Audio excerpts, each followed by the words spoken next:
Une chronique cinématographique avec Corinne Côté. Ben oui, des clichés dans les films. Je sais que ça fait plusieurs que je fais, mais il y en a encore. Ben oui, mais c'est toujours le fun. Ça finit jamais. Tu sais, quand deux policiers sont partners, il y en a juste un qui a une famille. Tu sais, l'autre, d'habitude, il reste dans un 1,5 d'un building, que les proprios, c'est des coquerelles. Souvent, il est un peu alcoolique aussi, là. Ben, il y a un problème de consommation. Il mange toujours du vietnamien, même la boîte, puis il reste au-dessus du vietnamien. Toutes les filles trippent dessus, mais il veut pas, parce qu'il y a une vieille blessure de son ancienne blonde. Mais son collègue, son partner, lui, a une famille. Fait qu'ils vont apprendre l'un de l'autre. Voilà. Tu sais, celui, le célibataire, va apprendre que l'engagement n'est pas un suicide. Puis la femme de l'autre, souvent, elle va inviter, là, tout ça. Viens souper, là. Voir les valeurs familiales. Puis là, lui, il se raconte c'est quoi des patates pilées, puis il trippe bien raide là-dessus. Coudonc, tabarnouche, regardez-vous les mêmes films en même temps? Ben oui, ils sont tous de même. Ce que je propose, c'est qu'en 2023, on sort le film du Clan MacLeod, et donc c'est basé juste sur des clichés. Ça serait drôle, hein? Ça serait malade. Je vais sortir toutes mes chroniques, on a au moins 2 heures. J'adore. Bon.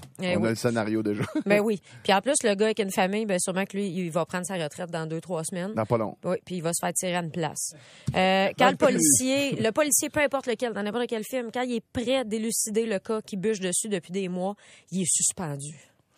Mais là, il va s'en foutre, puis il va continuer quand même. Parce que là, c'est rendu personnel. Ouais. Écoute, il enfreint 550 fois la loi, mais il va jamais en prison.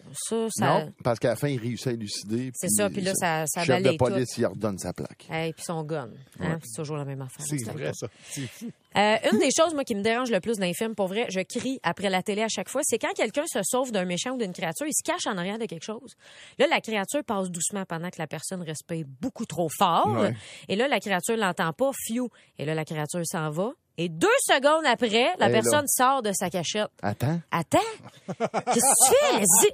T'as tellement raison. 3-4 minutes. Si t'as le temps, moi, je dirais une bonne demi-heure. Qu'est-ce que t'as de mieux à faire que de survivre? T'as trouvé un bon spot, là. Reste là. T'as trouvé un bon spot, reste. Reste là, fais ta cabane, ressors demain. Attends qu'elle parte. Si t'as pas entendu souffler, puis t'étais essoufflé, imagine, là, t'as repris ton souffle, tu verras jamais. Et puis, pique un somme, quelque chose, là, garde-toi, voyons. Quand un personnage fait un spectacle important, il peut spotter la personne qu'il aime parmi 20 000 personnes instantanément dans la foule. Il peut savoir si son père n'est pas venu. Comment, tu le sais, là, Pete, là, quand on fait un show, là, tu vois quoi, les 2 premières rangées, 4, c'est un aigle dans ta famille. de toute façon, t'es mieux de vivre dans le déni. Imagine-toi que ton père est là.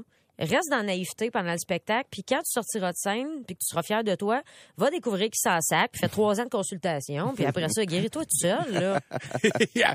Question pour vous autres. Avez-vous déjà été déconcentré par quelqu'un dans l'assistance, mais genre un beau gars ou une belle fille?